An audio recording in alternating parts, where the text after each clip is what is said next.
Hi YouTube, it's Kelly. I'm back. I know no one really wanted me to come back, but... So I'm a really big fan of the Marvel Cinematic Universe, and yesterday the trailer for Spider-Man Far From Home came out. So I thought I would come into my spare room and make a video rant, just listing out my thoughts. So there's a couple of elephants in the room I have to acknowledge before we start talking about this trailer in earnest. Our first elephant is the fact that this trailer kind of spoils Avengers Endgame, although honestly, Avengers Endgame has been spoiled since Infinity War came out. Since before Infinity War came out. Since before, like, since Black Panther came out, really. Maybe even Guardians too. So that's why I don't really see it as a spoiler, and I don't really think it ruins the dramatic ending of Infinity War either, because the point is that this is happening to characters we love, not that it's going to, you know, stay. There's going to be consequences and, you know, fallout, and that's what these next movies are going to be, and I'm really excited to see that. Our second elephant in the room kind of ties into our first one as far as Endgame spoilers go, and the second one is the fact that Iron Man is not in this trailer at all, which has been worrying some people on social media.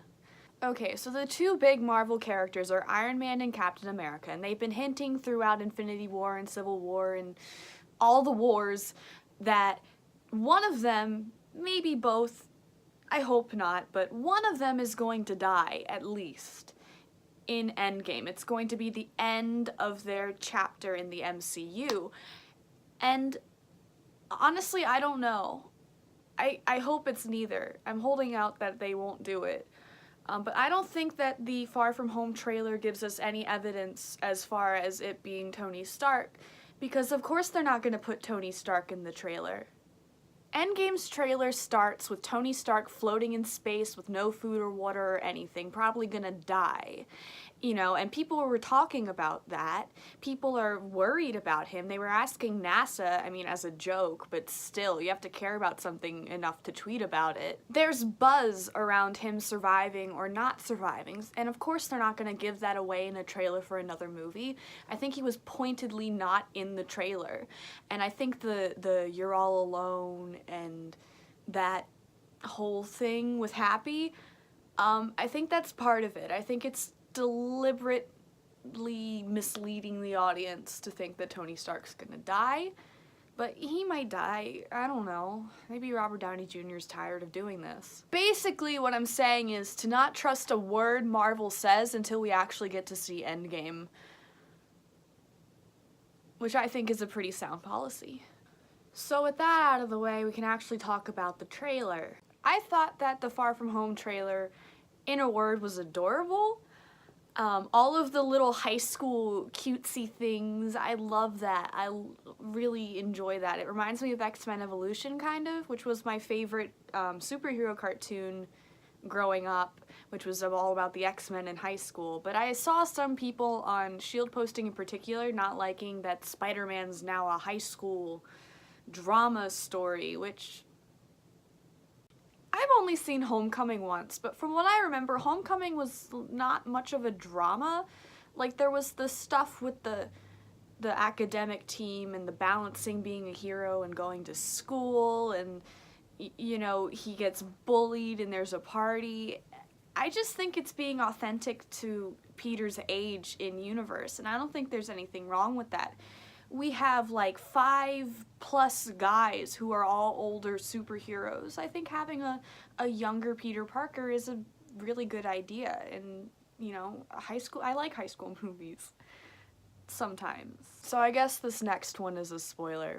I am so friggin' happy that Ned is alive. I was so worried about him throughout the entirety of Infinity War and Ant-Man and the Wasp, and basically just ever since that movie came out, I've been worried about Ned, because I love him. He is a top tier Marvel sidekick. He's up there with Luis. I think this character is great, and I'm so excited to see more of him. He was super cute in the trailer, being a nerd, and I hope he does more guy in the chair things, because that was really cute in the movie. I keep saying cute.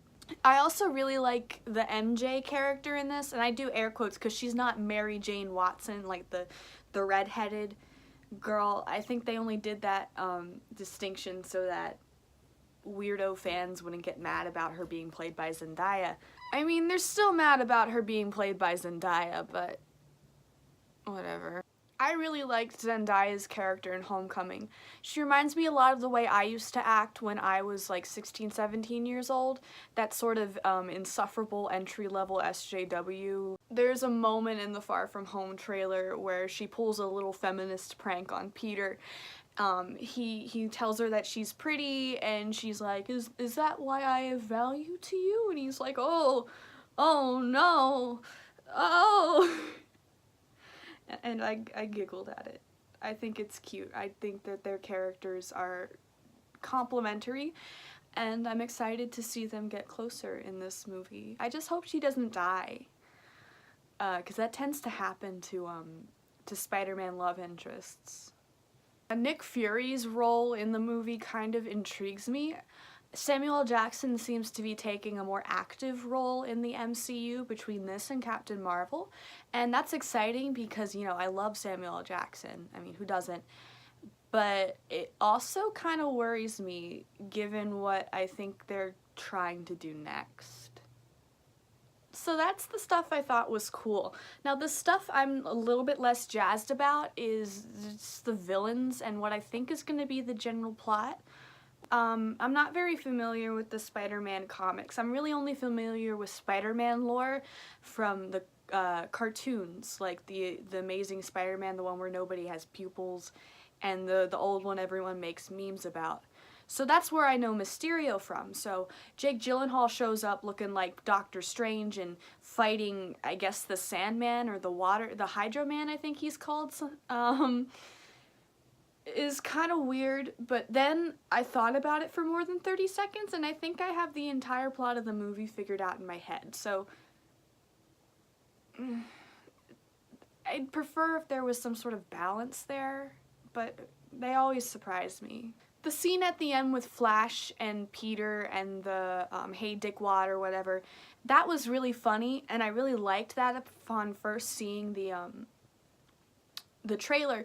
But then when I started to think about Mysterio and I started to think about he looks like Iron Man and Thor mixed together, it all kind of came together for me. Like I said, I thought about it for more than 30 seconds, and I feel like if that scene had been omitted from the trailer, it would have been a lot less obvious what they're trying to do with this movie. Although they might want us to think it's obvious. It might be blatant misdirection. Who knows?